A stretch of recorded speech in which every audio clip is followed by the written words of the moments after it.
네, 안녕하세요. 월요일장에 인사드리는 머니맨입니다. 이 재테크의 시작은 복리의 마술에서 시작이 된다는 사실 알고 계시죠? 여기서 7-2 법칙이라는 것이 등장을 하게 되는데요. 7-2 법칙이라는 것은 복리 법칙을 전제로 해서 자산이 2배가 되는데 걸리는 그 딱 시간을 얘기를 합니다. 오늘 저희 머니맨과 1시간 함께 하신다면 60의 법칙을 경험하실 수 있을 것 같은데요. 1시간 투자로 이 복리 투자의 비밀을 완벽하게 저희가 파헤쳐 드립니다. 기대 많이 해주세요. S닥터와 함께하는 부동산 희노애락 지금 바로 출발하겠습니다. Just put the money in the bag. Just put the money in the bag. You got the money in the bag. Yeah, we got that money in the bag. Come on. 네, 오늘 여러분들과 1시간 동안 또 알찬 시간 저희 함께 하도록 하겠습니다. 전화와 SNS 모두 열어두고 여러분들과 소통 창구 마련해놓고 있습니다. 방송 보시면서 궁금한 점 있으시면요. 언제든지 저희한테 전화 주시면 됩니다. 서울 전화고요. 2128-8566번으로 언제든지 전화 주시고 방송 말미까지 전화 열어두겠습니다. SNS 계정은 24시간 열려 있으니까요. 생각날 때마다 촉진한 게시글 남겨주시면 저희가 또 빠른 답변 도와드리도록 하겠습니다. 이 월요일 오늘 복리 마술을 알려주실 S닥터 인사 나눠보겠습니다. 팩터 인베스트먼트의 신현철 박사 모셨습니다. 박사님 어서 오세요. 네, 반갑습니다. 안녕하세요. 네, 네네. 제가 오늘은 오프닝에서 먼저 예고를 해드렸습니다. 오늘 네. 주제를 저희한테 지난 시간에 얘기를 해주고 가셨는데 저희 기대 많이 해도 되죠 오늘? 아, 기대 많이 하십시오. 네. 와, 그 복리의 마술이라는 것에 대해서 많은 분들이 궁금해하실 것 같은데, 네, 어떤 부분부터 먼저 얘기해 볼까요? 네, 일단은 뭐 정리해 보면 저번 시간에 이제 양도소득세 얘기 좀 했었고, 네. 거기에 대해서 이제 주택 임대 사업에 대한 얘기도 좀 하고 좀 복잡했죠 내용이. 어렵지만 유익했습니다. 아유. 네, 그렇죠. 매우 중요한 내용이죠. 그럼요. 네. 근데 오늘은 좀 방향을 좀 살짝 바꿔서 네.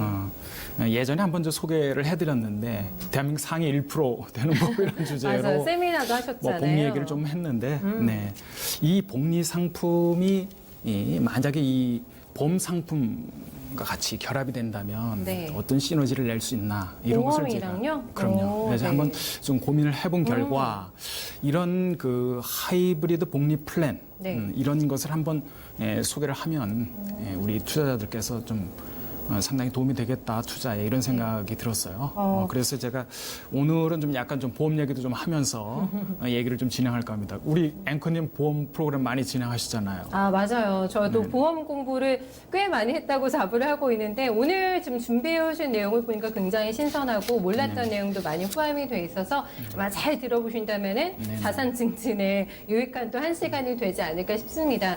이 많은 분들이 노후를 생각을 많이 하시잖아요. 어떻게 네네. 노후를 좀 든든하게 대비를 해볼까. 여기에서 뭐 가장 기본적으로 저희가 생각하게 되는 상품이 보험 아닙니까, 박사님? 네. 네, 그렇습니다. 그렇죠. 보험인데 보험도 좋고 오늘 이제 소개하려고 하는 것은 네. 한번 보시면 알겠지만 네. 우리가 보통 금융 상품을 추천할 때는 3가지 조건에 의해서 추천을 해요. 조건이요? 예. 네. 뭐 보통 이제 수익성을 얘기하고요. 일단 수익이 중요하죠. 첫 번째죠. 그렇죠. 네. 그다음에 이제 이것이 이제 투자할 때 이제 안전성을 가지고 있는가 안전성을 이제 고민하게 되고 네. 그다음에 이제 돈이라는 것은 우리가 언제 필요할지 몰라요. 네. 그래서 이제 환금성, 적절히 돈을 쓸 수 있는 요 3가지 조건이 항상 중요하다라고 하는데 3개가 싹 이렇게 양립하기가 어려워요. 아, 그런 것 같아요. 네, 수익 그런데 안정, 그렇죠. 환급. 그런데 이런 측면뿐만 아니라 우리가 위험시 네. 고려하지 않았던 위험이 발생됐을 때 또 이제 보장성 이런 것이 이제 두루 충족될 수 있는 그런 플랜이 있으면 좋겠다. 아마 좋죠. 이런 그죠. 네. 이런 고민에서 이제 시작이 된 거예요. 그래서 수익성은 어떻게 만들어내느냐 하면은 지금 뭐 거시경제 상황도 좀 안 좋습니다. 그래서 뭐 사실은 수익 나는 상품이 거의 없는데 맞아요. 이게 하이힐드 대출 채권이 있어요. 우리나라에서는. 네. 하이힐드 대출 채권이 있습니다. 고율의 이제 대출 채권이 있는데 네. 이것이 이제 대출이라는 건 돈을 빌려주면서 이제 근저당을 잡는 구조잖아요. 그런 채권을 통해서 이제 수익성을 확보합니다. 이것은 기본적으로 수익성이 상당히 좀 높습니다. 비교적. 그리고 이제 그 수익성을 담보할 수 있는 방법이 이제 가장 좋은 게 요즘 부동산 아파트 아니겠어요? 아직까지는. 그쵸. 그런 것 같아요. 서울 수도권 주변의 아파트를 통해서 그러니까 담보를 하게 됩니다. 그래서 상당히 안전성도 이제 확보를 하고 네. 그 다음에 이제 수익성에서 발생하는 그 높은 이익을 가지고 일부 보험 상품에 투자를 합니다. 여기서 이제 보험 상품의 이제 매력까지 우리가 좀 알아야 돼요. 네. 황금성 보험 상품의 중도 인출, 담보 대출 아시는 분은 아시겠지만 보험 상품은 중도 인출과 담보 대출이 상당히 쉬워요. 그게 장점이잖아요. 그렇죠. 또. 펀드는 그게 잘 안 되는데 되지만. 황금성은 그런 측면에서 보험 상품이 상당히 네. 좋습니다. 또 아시다시피 보장성이라는 것은 항상 보험이라는 건 다 보장성을 갖고 있다라는 거죠. 기본적으로. 그래서 이 네 가지 네 마리 토끼를 잡을 수 있는 그런 플랜이 필요했습니다. 저는 이 세 마리 교지 세 마리 토끼인 줄 알았는데 네 마리 토끼예요. 마지막에 보장성까지 들어가면서 수익 당연히 중요하죠. 저희가 투자하는 데 있어서 기본입니다. 그럼요. 안전도 해야 하고 황금성 이게 또 메리트가 있는 거고 보장성까지 네 가지 개념을 좀 설명해 주셨는데 이 하이브리드 그러면 복리 플랜이라는 게 어떻게 보험 상품과 연계가 되는 건지 그 구조를 좀 저희한테 알려주세요. 네. 알려드리는데 이제 거기서 더 사람들이 이제 궁금해하는 것은 늘상 안전성이에요. 안전성. 제가 뭐 이 투자 상품 한 25년간 해보니까 안전성이 이제 이게 가장 중요하죠. 중요하죠. 네. 그래서 이제 기본적으로 이제 하이 일드 대출 채권이라는 것은 뭐냐면은 대출은 그냥 일어나질 않아요. 물론 담보는 잡지만 항상 그 스크린 조건이 있습니다. 거기 어려운 조건을 통과한 사람이 대출을 받아요. 대출을 아무나 받지 못해요. 네. 그래서 이제 사실상 그게 연체나 디폴트가 일어나기가 이제 쉽지 않은 구조이고 설령 그렇다 하더라도 이제 이것을 신용을 이제 보강하는 방법이 있습니다. 뭐 주기적으로 채권을 교체해 준다든지 네. 아니면 뭐 지급 보증을 뭐 여신에서 해준다든지 이런 식으로 이제 신용 보강을 해주고 네. 거기에 또 채후에 아파트 근저당권에다가 이제 질권을 설정하면서 안전성의 그 확보를 하는군요. 예. 최종적으로 확보를 하는 이런 구조가 되겠습니다. 네. 안전성에 대해서 조금 더 저희가 설명을 들어봤고 이제 구체적인 구조를 하나씩 조금 뜯어볼게요. 네. 봅시다. 구조를 봅시다. 봐야죠. 네.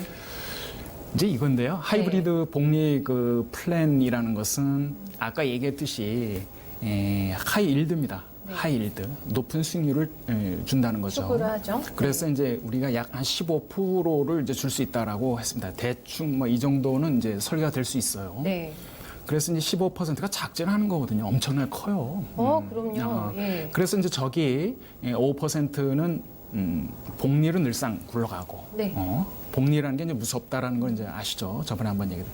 그 다음에 나머지 한 10%는 그냥 달리로 떼어내 버리는 거죠. 네. 떼어내 버린 대신 그것은 어디로 들어가느냐면 이제 보험 계약으로 들어갑니다. 보험 계약으로 들어가요. 그래서 제가 저번에 한번 말씀드렸는데 이 세상에 사람 두 명 있다 그랬죠. 맞아요. 개인과 법인. 네. 항상 그 관점으로 봅시다. 그러니까 이 플랜은 개인이 이용하든 네. 법인이 이용하든 이용 가치가 있다. 그래서 이제 이것을 좀 만들어내는 거죠. 그래서 개인이 복리하면은 저거는 나중에 개인이 재산 증식으로 쓸 수도 있고 있는 거죠. 법인이 저 복리로 투자했다면 네. 뭐 유사시 쓸 수 있는 비상 자금으로도 쓸 수 있는 거고 뭐 맞아요. 그렇게 될 네, 수가 네. 있습니다. 그래서 개인 이 보험 계약은 이제 보험 하시는 분 다 아시는데 비과세 10년 비과세 규정을 받을 수 있으면은 이제 좋은 거고요. 많이 또 그걸 이용하려고 하고 법인 보험 계약은 비과세라는 건 없어요. 그러나 네, 네. 절세 전략은 가능해요. 좀 복잡하기도 하지만 절세 전략을 이제 만들어 줄 수가 있다. 이렇게 해서 우리가 아까 얘기했던 네 마리 토끼를 우리가 잡을 수가 있다. 이렇게 말씀드립니다. 네. 여기서 저희 조금 더 이 복리의 개념을 짚고 넘어가면 어떨까라는 생각이 들고 왜 필요한지 복리라는 게 그거에 대해서도 조금 더 설명을 도와주시면 좋겠는데 어렵네요. 준비해 오신 거 딱 보니까 일단 뭐 공식이 좀 거 어려운 것 어려운 거 같아요. 아닌데. 아니에요? 네. 뭐 이제 늘상 얘기하지만은 그 복리라는 것이 네. 성공적으로 우리가 복리의 효과를 보려면은 네. 이제 중요한 게 이제 수익률이에요. 매년 와, 일정하게 네. 수익률이 발생한다는 전제의 복리 효과 극대화 되는 거고 네. 매일마다 우리가 뭐 워런 버핏 자서전 읽어보면 뭐합니까? 워런 버핏은 늘상 얘기하잖아요. 매년 20%만 냈다. 그것이 이제 10년, 20년 흘러가다 보니까 그럼 대단한 복리 이렇게 효과를 복리의 걷어냈다. 곡선의 결과를 얻는 거죠. 그것이 이제 네. 미국 시장은 가능했다. 그러나 이제 우리 시장은 우리 주식 시장은 이제 그 흐름만 보시면 대충 아세요.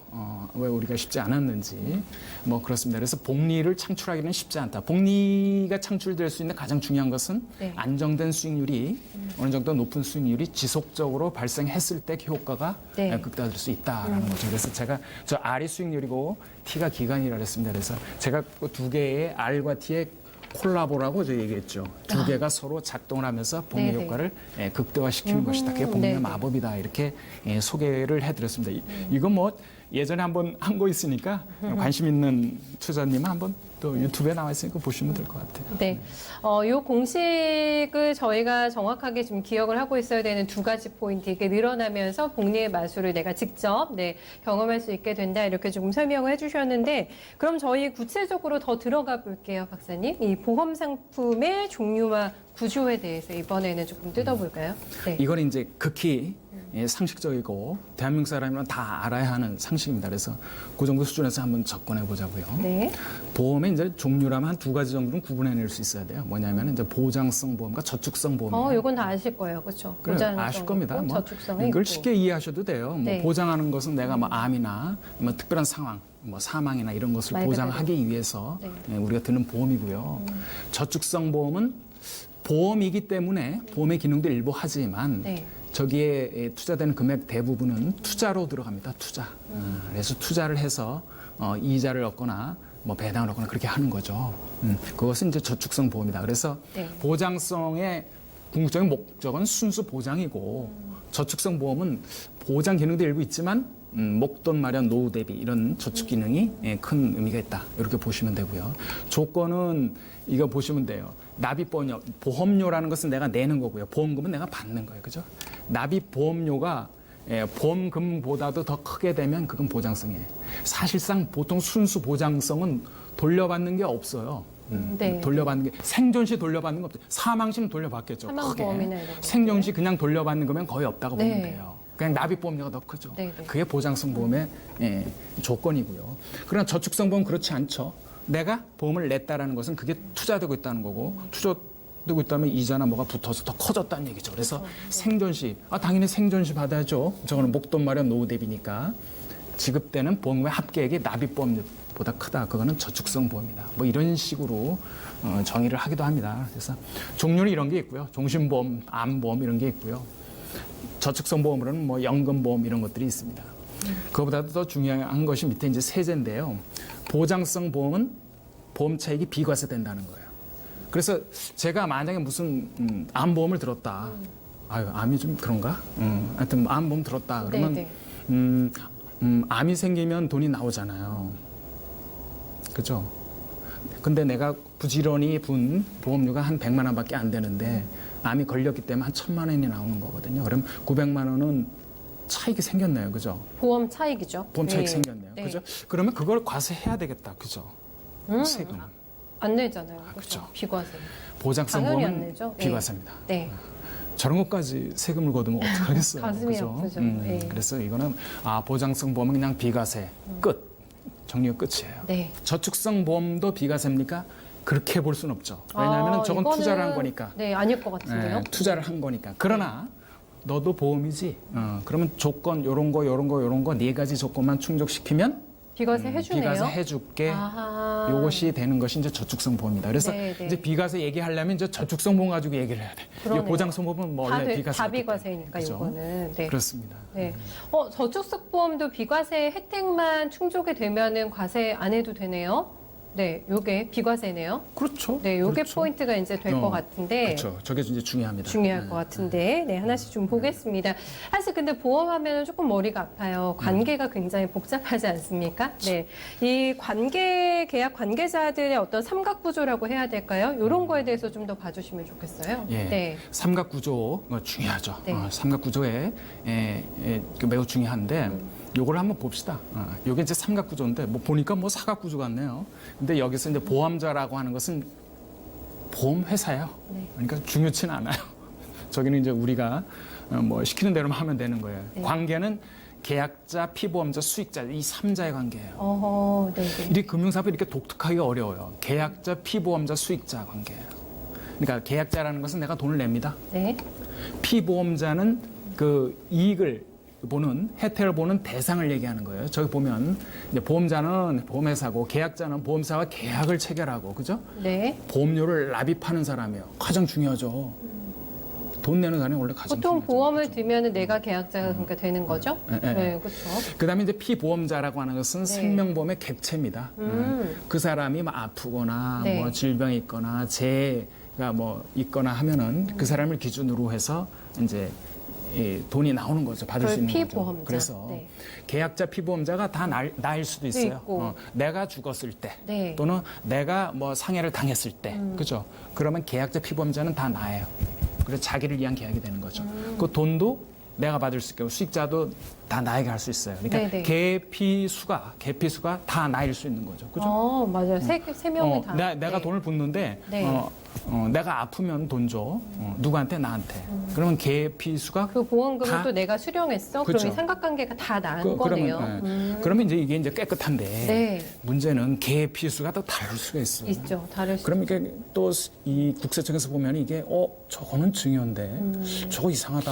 저거 그쵸. 퇴직금 같기도 하고 네. 막 이렇게 막 바뀌어집니다. 아. 그래서 이 삼각 구조의 독특성 때문에 그런 현상이 일어나요. 이걸 또 잘 활용하는 것이 우리가 네. 묘비가 되겠죠. 컨설팅에. 그래서 이제 이런 다양한 피보험자는 바뀌어질 수 있다. 네. 수익자도 내가 지정을 하지만 만약에 피보험자 내가 갔다 하면은 뭐 지정 내가 하고 끝나는 거네요. 그죠? 그런 피보험자가 다르다면 네. 그 사람의 동의를 받아서 이제 바꿀 수도 있다. 그렇습니다. 그래서 위치는 이제 계약자가 가장 주도적인 위치에 있다. 계피수 관계 계속 봅시다. 이렇게 이해를 하면 되겠네요. 쉽네요. 앞자를 딱 따주시니까 계피수 이 관계를 얘기를 좀 해주셨는데 이런 저희가 상품을 지금 법인하고 개인 딱 두 객체가 있다고 해주셨잖아요. 네. 개인이 만약에 이런 상품을 들으셨을 때, 그러니까 이 플랜에 가입하셨을 때 어떤 장점이 있는 건가요? 이 플랜에 가입하게 되면은 네. 중요한 게 이 사람이 보장성 보험을 들든 보장성 보험 뭐 수도 없이 많겠죠. 뭐 종신보험 그럼요. 뭐 종류로 네, 해서 뭐 근데 이제 요즘 보장성 보험과 저축성 보험이 막 넘나드는 성격이 있어요. 일례로 종신보험을 든다. 종신보험은 네. 보장성 보험이잖아요. 네. 근데 어느 시간 지나면 이게 연금보험으로 또 바꿀 수도 있게끔 이게 막 설계돼 맞아요. 있어요. 그런 것도 있네요. 그렇기도 합니다. 그래서 합체되는 성격.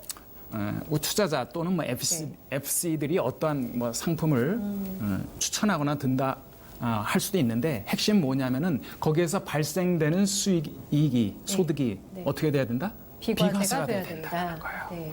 비과세 조건을 충족시켜줘야 된다는 네, 거죠. 네.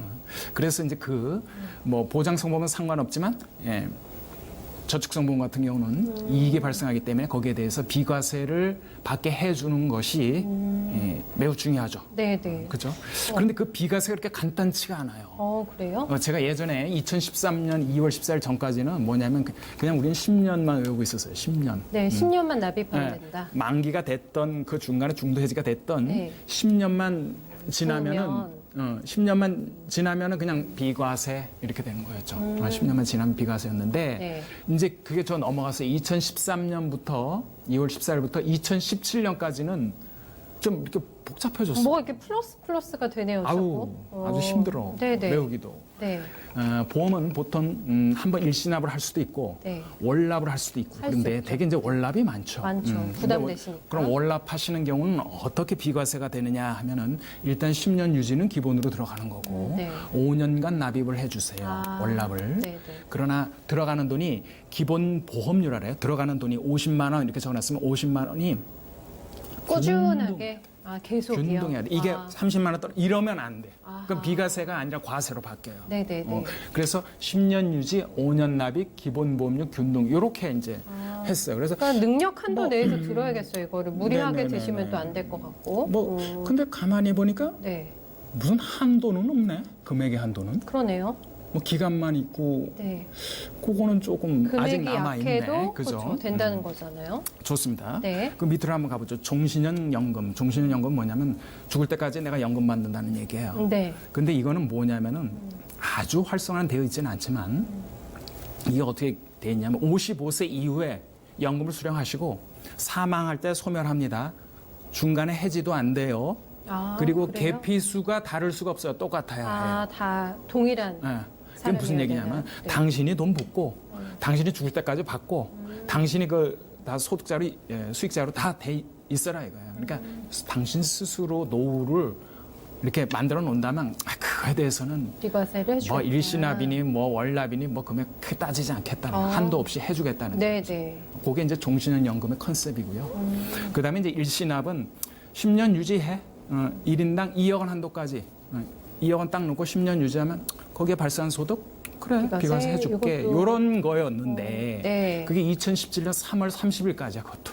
네. 2017년 4월 1일부터 살짝 좀 바뀌는 것이 저희는 다 뭐냐면 여기부터 이제 봐야 야, 되는 거. 여기서부터 지금 봐야 드시는 분들은. 야, 여기서 보면 저 월 적립식이 이제는 한도를 딱 쳐놨어요. 1인당 총보험료 월 150만 원 한도. 요게 추가됐어요? 네. 그냥 150만 원 넘어가면 안 돼. 안 돼요? 아이, 그래도 한도가 없었는데 확 한도를 만들어놨네. 그래서 월 적립식에서 우리가 비과세 혜택을 보려면 이제 4가지 조건이 됐습니다. 네. 10년 10년 유지하시고요. 5년 이상 납입하시고요. 기본보험료 균등하시고요. 1인당 총보험료 150만 원 한도여야 합니다. 넘어가면 안 됩니다. 네네. 이 4개를 엔드 조건을 충족하시면 월 적립식 비과세 해드릴게요. 이렇게 되는 거죠. 종신연금은 좌와 동이고요. 네. 일시납도 2억 원까지 또 혜택을 주시다가 딱 1억 원으로 줄여요. 절반으로 줄었네요. 1억 원으로. 그래서 전반적인 흐름은 네네. 살짝 좀 비과세 기준을 혜택이 좀 어렵게 축소됐다. 했다. 혜택이 네. 축소됐다 이렇게 볼 수가 있습니다. 그래도 활용할 네. 가치는 있으니까 그쵸. 충분히 저희한테 염두 두셔야 할 알려주시는 거예요. 거겠죠? 네. 아마 저희가 앞에서도 말씀드렸습니다만은 개인 투자자분들 같은 경우는 가장 큰 관심사가 저축속보험에서 비과세 혜택을 받는 거 아마 이 부분이 되겠죠. 그렇죠? 네. 개인 특히 개인의 경우는 이제 이게 이제 중요한 거죠. 가장 중요할 것 가장 같아요. 중요하죠. 네. 보험 상품 하면서 비과세 10년 비과세 하려고 하는 거지. 뭐 그거 안 받을 거면 그냥 펀드 하시죠, 뭐. 그죠? 그러니까요. 그러나 이제 그거 받는단 말이죠. 네. 그런데 이것이 10년 유지고 5년 이상이고 기본 보험료 균등 등등해야 하고. 이렇게 하면 안 되고 네. 균등 월 납입 보면 합계 150만 원 이하가 엔드 조건으로 충족이 돼야 하는데 네. 이게 바로 하이브리드 복리 플랜이 이 조건을 충족하고 있다라는 거죠. 그래서 네. 자연스럽게 비과세 기준으로 가서 이제 투자가 이루어진다라고 볼 수가 있습니다. 네. 그러면 저희가 이번에는 개인 투자자분들을 살펴드렸고 다음 객체가 법인 아닙니까? 네. 법인이죠. CEO들. 네. 법인. 그거를 이제 봐야 되겠어요. 네. 이제 법인은 비과세는 없고 절세 쪽으로 이제 한번 방향을 틀어서 포커스가 절세 쪽으로. CEO들의 저기를 좀 미래를 좀 도와드리는 거죠. 그래서 이제 CEO 플랜이라는 이제 용어가 등장하는데 이게 뭐 무슨 큰 공식적인 용어는 아니고 우리 보험업계에서 이제 쓰는 용어입니다. 자, 우리가 이제 한번 상식적으로 보자고요. 제가 회사를 경영하고 있잖아요. 경영하고 있는데 이제 제가 주식도 거의 다 갖고 있고요. 뭐 중소기업이니까 제가 오너예요. 그 오너 기업의 특성은 어떠냐면 그 오너 1인의 능력에 의해서 거의 좌우돼요. 그렇죠. 기업의 실적이 그런 특징이 있고요. 소규모기업들은. 그리고 네. 또 오너의 급여가 그렇게 많지도 않아요. 특징적으로 보면 그래요? 아주 많이 받을 것처럼 이제 하는데 모든 책임이 있는데 자기가 급여를 많이 갖고 갈 수 있겠어요. 우리나라는 좀 그런 영세적인 그런 특성을 가지고 있다. 제가 한번 일전에 말씀드렸는데 우리나라 이제 기업들이 한 50만 개 정도 되고요. 그렇게 많아요. 뭐 매출 규모 한 50억을 따져봤을 때 네. 거의 90% 가까이. 그러니까 대다수 기업들이 네. 그런 50억 원 영세적인, 이하에서 영세업자들. 네. 중소기업이다라고 보시면 됩니다. 네. 여기서 보니까 이제 주주 뭐 임직원이 다 되는데 보면은 그러면은 이제 저희들이 그렇게 얘기를 하겠죠. 사장님 소득을 또 주주시니까 소득을 배당으로 갖고 가시는 게 좋을 것 같아요. 아니면 상여나 급여로 드릴까요? 아니면 네네. 나중에 은퇴하실 때 퇴직금으로 드릴까요? 퇴직금. 법인 돈은 누구 돈? 법인 돈. 사장님 돈 아니에요. 그렇죠. 네. 법인 돈이 사장님 돈으로 오려면은 그죠? 과정이 있어야 돼요. 그죠? 다 세금도 물어야 하고 그 과정을 거쳐야 되는데 그냥 갖고 오면은 배임 횡령이에요. 그래서 여기서는 배당, 상여, 퇴직금 방식이 있는데 네. 배당은 배당 소득세가 걸리고요. 상여나 급여는 근로소득세입니다. 아, 저번에 우리 배웠다. 맞아요. 종합소득세에서 네. 204근년기라고요. 그래서 여기 배당소득과 사업소득 꽤 많이 내야 아닌 하잖아요. 근로소득이네, 그죠? 네. 이거는 다 종합소득으로 잡힌다라는 걸 우리가 알게 됐습니다. 그래서 네. 종합소득이 상당히 세율이 높겠죠. 뭐 여러 개를 섞었으니까. 그러나 퇴직 소득세는 상당히 낮습니다. 실제 보면 거의 저거 종합소득세 반에 이르지를 못해요. 아, 그러니까 상당히 퇴직소득세는요? 저 루트를 통해서 절세를 한번 생각해 볼 필요가 있다. 어. 그래서 시작되는 것이 CEO 플랜입니다. 그러니까 아, 예, 네네. 회사 잉여금이 어떤 통로로 들어가야 하는가. 네, 퇴직금 그럼- 통로로 들어가는 것이 좋겠다라는 겁니다. 그래서 근로소득세, 배당소득세보다 퇴직소득세가 더 낮습니다. 그렇기 때문에 퇴직 시점에 법인 소유의 보험을 퇴직 임원 소유를 이제 승계하는 이런 네. 모습으로 한번 가보면 어떻겠느냐. 그렇게 컨설팅하는 게 이제 CEO 플랜이고요. 네. 그럼 어떻게 하느냐? 최초에 그냥 법인 명의로 보험을 들어놔요. 계피수잖아요. 계피수에서 계약자와 수익자를 그냥 법인 명으로 하는 거고요. 법인으로. 피는 누구로? 그냥 사장님으로 하는 거죠. 아, 예. 그러니까 사장님이 어떻게 하면 퇴직하면은. 그러나 계약자와 수익자가 지금 공이 누구기 때문에 법인 명의이기 때문에 뭐 세금을 추징할 적이 없죠. 그러네요. 법인이 돈 내고 법인이 받게끔 되어 돼 있으니까. 있으니까. 네. 결국은 나중에는 퇴직을 하실 때 네. 이 개수를 어떻게 다 그냥 사장님으로 바꿔주는 거예요. 아, 계피수를 다 CEO로 네네. 다 바꿔주는 거예요. 그러면 그러면 그게 퇴직금으로 인정이 됩니까? 네, 퇴직금으로 세법상 인정이 됩니다. 아, 그래서 절세를 하실 수가 있는 거예요. 그렇죠. 네네. 퇴직소득세를 내시면 되는 거죠. 이렇게 되는 것이 네네. CEO 플랜이 되겠습니다. 그럼 조금 더 구체적으로 저희가 실행 과정까지 묶어서 좀 봐드리죠. 야, 이게 프로세스가 있어요. 네네. 그냥 들이대면 안 돼요. 예, 도입 단계가 있고 준비 단계, 실행 단계, 그 종결 단계 이렇게 볼 수 있습니다. 네 이렇게 과정이 단계네요. 있어요. 네. 처음에 그냥 사장님을 찾아갈 수는 없겠죠. 이제 법인 데이터베이스도 보고 뭐 요즘 뭐 어느 정도 보면은 이 재무제표를 구할 수 있는 길이 꽤 있어요. 많아요. 예, 뭐 키스라인이라는 것도 있고, 아유 그런 얘기하면 안 되나? 그 남의 상표인가? 아니면 우리가 다트 네. 상장법인 같으면 저기 상장법인을 누구나 다 필요도 없고, 열람할 수 있으니까요. 그죠? 그런 거는. 우리 그 네. 외관법인이라 그래요. 네네. 외관법인 같은 경우는 다 다트 그 사이트에 들어가서 다 볼 수가 있어요. 거기 투명하게. 보면 네. 뭐 주주나 그 재무 현황, 뭐 가족 현황 이런 것들 다 볼 수가 있어요. 그 속에서 우린 전문가잖아요. 예, 이 고객님이 어떤 문제가 있는가 고민을 이제 미리 좀 파악을 해서 이 회사에 이제 주식 평가도 좀 해보고 상속세가 나면 얼마나 나올까 좀 했고 그걸 가지고 이제 화두를 던져야 되겠죠. 고객님 이렇게 보니까 사장님 지금 뭐 상속세 이렇게 나올 것 같은데 혹시 만약에 뭐 유고 시에 네. 또는 뭐 퇴직 시에 뭐 이런 보험을 좀 활용해 보시면 어떻겠습니까? 아, 나중에 많이 부담이 되시니까. 그죠. 네네. 또는 가업을 상속을 시킬 필요도 있지 않습니까? 평생 하실 수는 없죠. 아들 따님한테 물려주셔야죠. 그러면 또 뭐 증여 상속의 문제가 나오는 거니까. 네, 그죠. 네. 이제 그런 걸 가지고 이제 얘기를 이제 풀어나가는 거죠. 그러면 당연히 사람은 그 관심을 갖게 되는 거죠. 그래서 이제 어떻게 유도를 하느냐 하면은 중요한 게 아까 뭐라고요? CEO 플랜에 퇴직소득세. 그거 퇴직금 많이 만들어 줄 수 있게끔 하려면은 어떻게 되냐면은 네. 이 정관에 있는 그 퇴직금 지급 규정을 조금 바꿔야 돼. 잘 바꿔야 돼. 근데 바꾸는 것이 우리 상법상 과정이 필요해요. 네네. 주주총회라는 걸 거쳐서 승인을 얻어야죠. 임원 그 퇴직금 지급 규정을 이제 네. 바꿉니다. 네. 아주 괜찮게 유리하게 네. 많이 받게 바꾸는 거죠. 그래서 뭐 여러 가지 이제 조건을 달아서 이제 퇴직금 구매율을 이제 딱 결정하죠. 그래서 나중에 한 30억을 받게 해드리겠습니다. 너무 큰가? 한 15억을 받게 해드리겠습니다. 하면은 지금 나중에 이제 그렇게 받는 거예요. 지금 어느 정도 월납 규모의 보험이 들어가야 하는지가 이제 나오는 거죠. 그렇죠? 계산이, 네. 그래서 이제 실행 당해서 보험 가입이 되는 거죠. 누구 이름으로, 누구 계약으로, 누구 법인, 수익으로 법인으로 법인으로. 일단 들어가는 거예요. 네. 이게 뭐냐 하면은 나중에 CEO가 은퇴하시면 나이 70인데 그때 들어서 이제 보험 한번 가입해 볼까? 안 된다는 되잖아요. 거죠. 네. 그러니까 미리 법인장을 활용해서 미리 노후 설계를 하는 거죠.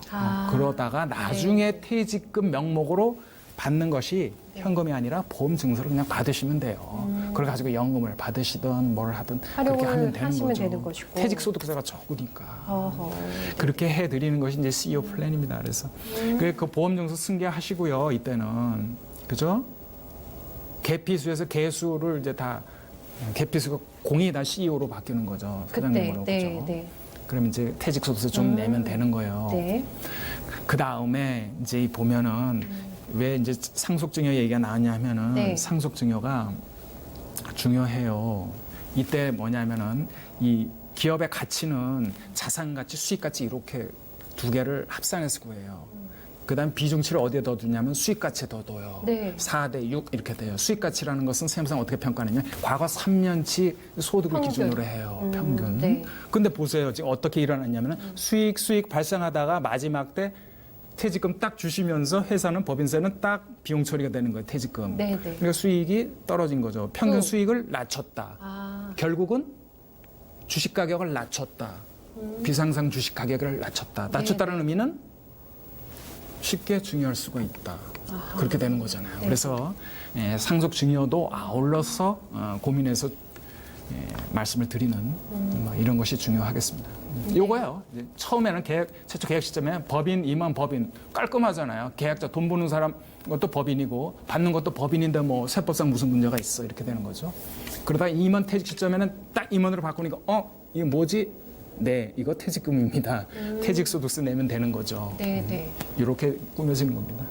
아, 요게 진짜 이렇게 바뀐다는 게, 그쵸? 대상이 좀 바뀌어서 이제 절세를 할 수 있고, 여러 가지 면에서 용이한 좀 장점들을 많이 좀 이득을 취할 수가 있을 것 같아요. 마지막으로 저희 하이브리드 복리 플랜의 중요한 점, 요점을 딱 정확히 정리해서 한번 다시 전달해 드릴까요? 네, 그리고 이제 핵심적인 내용은 하이브리드 대출 채권을 통해서 발생한 소득을 복리는 복리대로 굴러가게 두고 네. 또 달리로 이렇게 떨어지는 것은 달리로 떨어지게 두어서 딱 구분을 해서. 그렇죠, 구분을 하는 거죠. 네. 그래서 복리는 대출 채권으로 재투자되고 달리는 보험 상품으로 들어갑니다. 그죠? 그래서 이제 개인이 있고 법인이 있겠죠. 자금은. 네. 그래서 개인 보험 계약은 하이브리드 복리 그 투자 플랜에 비과세를 받기 위한 조건을 충족시키는 개인이 뭐가 관심 있어요? 비과세 관심 있는 거잖아요. 그죠? 그렇죠. 그 조건을 충족시켜 줄 수 있는 이 하이브리드 복리 투자 플랜을 활용하시면 될 것 같고요. 네. 법인의 경우는 이제 비과세는 없지만 절세 그리고 다양한 상속 증여까지 컨설팅 이게 필요했죠. 네. 그래서 CEO의 다양한 소득원을 파악하고 절세 가능한 플랜을 마련해서 하이브리드 복리 투자 플랜과 연계해서 다양한 니즈를 충족시켜 주도록 이렇게 구성을 할 필요가 있다. 저 속에서 이제 절세 방안을 마련해 줘야 되겠죠. 결론적으로 이제 하이브리드 복리 플랜은 수익성 아까 높았죠. 안전성, 네. 수도권 위주의 아파트로다가 안전성을 담보채권이 공헌했습니다. 들어가니까. 그다음에 네. 이제 황금성, 보험 상품이니까 늘상 이게 중도 인출이 가능하고요. 그다음에 네. 보험인이 많지 보장성. 이 네 가지 이 토끼를 다 잡을 수 있는 그런 플랜이다. 이렇게 말씀드릴 수 있겠습니다. 네.